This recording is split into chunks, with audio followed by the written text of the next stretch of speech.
I'd met a bloke 31 years ago who'd just written a book called Panel by Panel, which is the history of Australian comics. And he said he'd meet me in Melbourne in a couple of weeks' time and we'd have a talk about setting up a cartoon museum. And he died in that time and I didn't know, and he didn't turn up at the meeting, and I read in the paper a couple of days later that he died. And it really sort of upset me. So something happened. I just felt I just had to someone had to start doing something. So I used to ride my bike into the city from Moonee Ponds and go to the newsagent that was opposite the PMG. They had all the interstate newspapers and magazines. So I started going in there every day and buying all the magazines, and I was doing that for about a week and a half until the wife figured out something happened to the bread money and we had a huge Barney, and I was telling her that it's important because all these cartoons need to be looked after and no one's doing it, and she was going to kill me.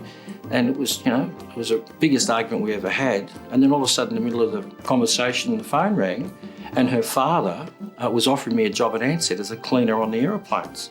And I just knew this was manna from heaven, because every time I'd gone to the airport, you always pick up a Sydney Morning Herald or Daily Telegraph or an Adelaide Advertiser or something. So I just knew that, someone up there was looking after me. So, and so I continued. I got the job, and of course I used to bring home anything to about 400 cuttings a day. And I'd collect them all. I'd collect the political and the comics and the caricatures and the advertising, and plus all the articles that backed up the cartoons, so we knew what they were about. So and I was like a pig in shit, basically. It was great. I grew up reading comics, classic comics, and I'd read all these different stories, and I just loved them. And I moved on to literature.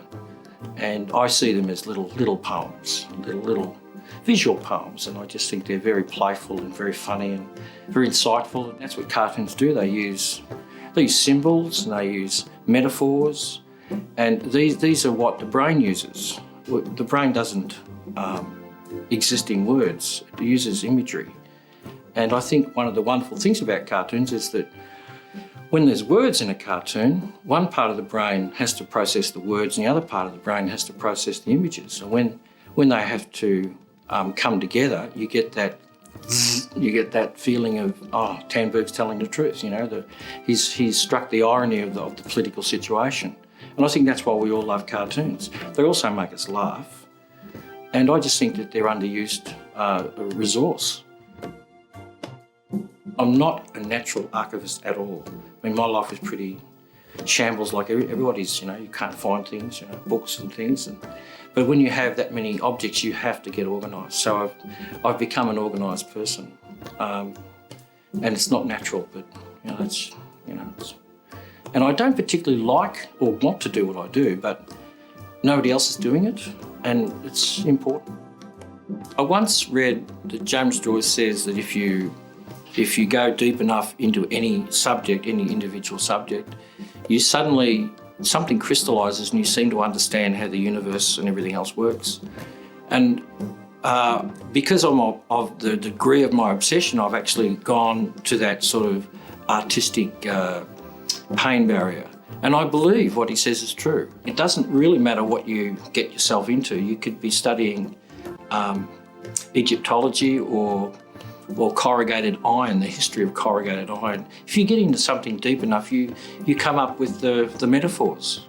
It's 31 years since I've been cutting up and putting cartoons in files. I want to start up a cartoon museum. It exists in my house. It should be accessible to everybody. I look forward to opening the doors to a building where people can come in and I can walk away and actually make some films or do something else. I was interviewed on the Darren Hinch television program years ago, and I didn't get to meet Darren, but I got to meet the camera crew, and we had a lot of fun. And he described me as a real cartoon character, and I've got my doubts about going on the Hinch show, but I was glad I actually did at the end, because I like the idea of being a real cartoon character. I just think it's wonderful.